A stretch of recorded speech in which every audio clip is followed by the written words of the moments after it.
Goeiemiddag, ek is Leonie Gouse in graad 7 in Laerskool Jelartes Park in Gauteng. Digters, filosowe en liedjieskrywers het oor die eeue gepoog om 'n meer positiewe spin daarop te sit. Maar die harde waarheid is dat die lewe 'n onmiskenbare ritme het.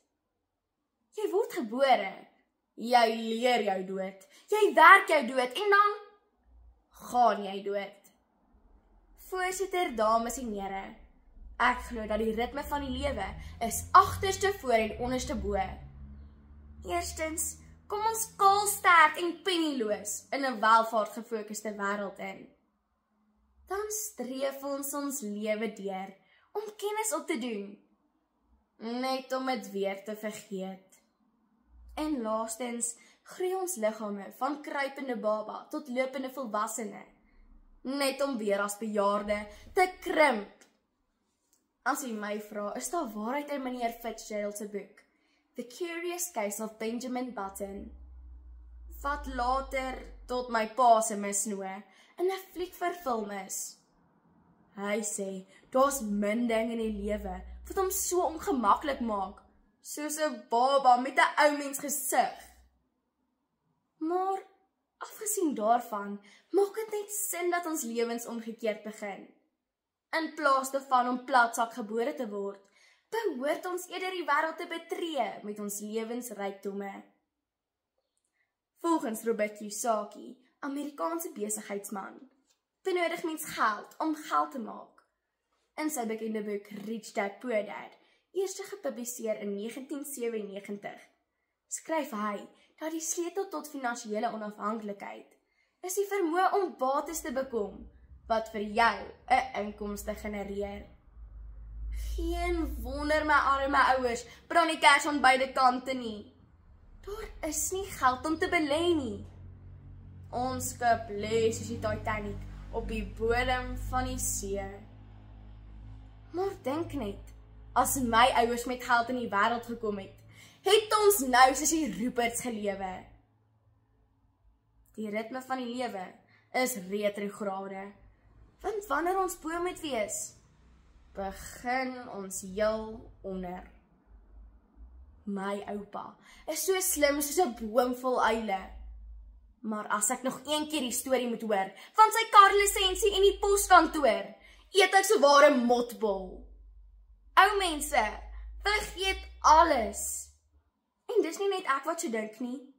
Het u geweet dat ouderdom die hoofoorsaak vir Alzheimer is? Dis waar.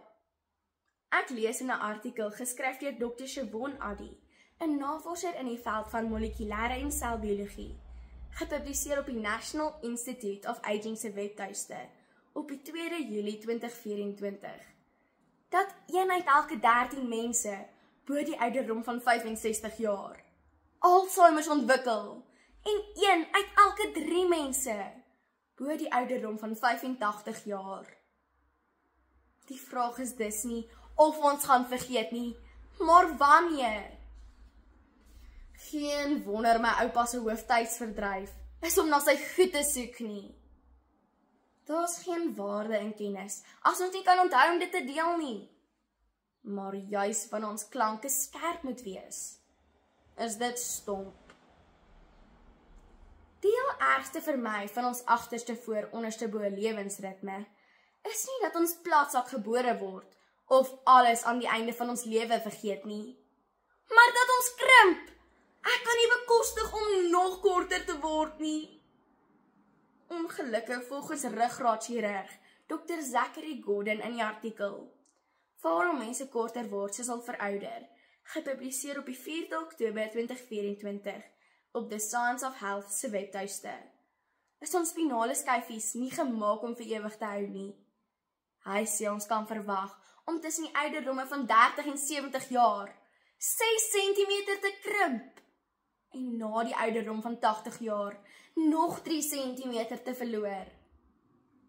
Ons groei ons lewe lank om lank te word en regop te staan. Maar dan gebeur die omgekeerde. Ons tempo gaan van vinnig na lomp en krom.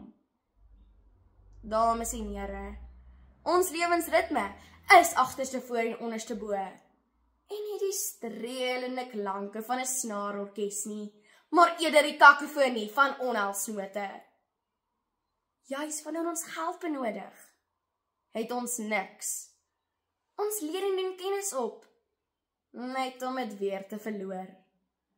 Ons groei ons lewe lank om soos 'n uitroepteken regop te staan, net om te degenereer tot 'n vraagteken.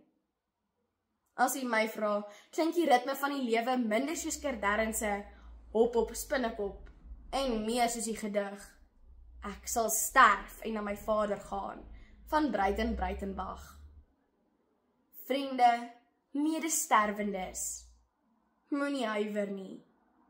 Nou hang die lewe nog soos vlees om ons lywe. Maar die dood beskaam nie.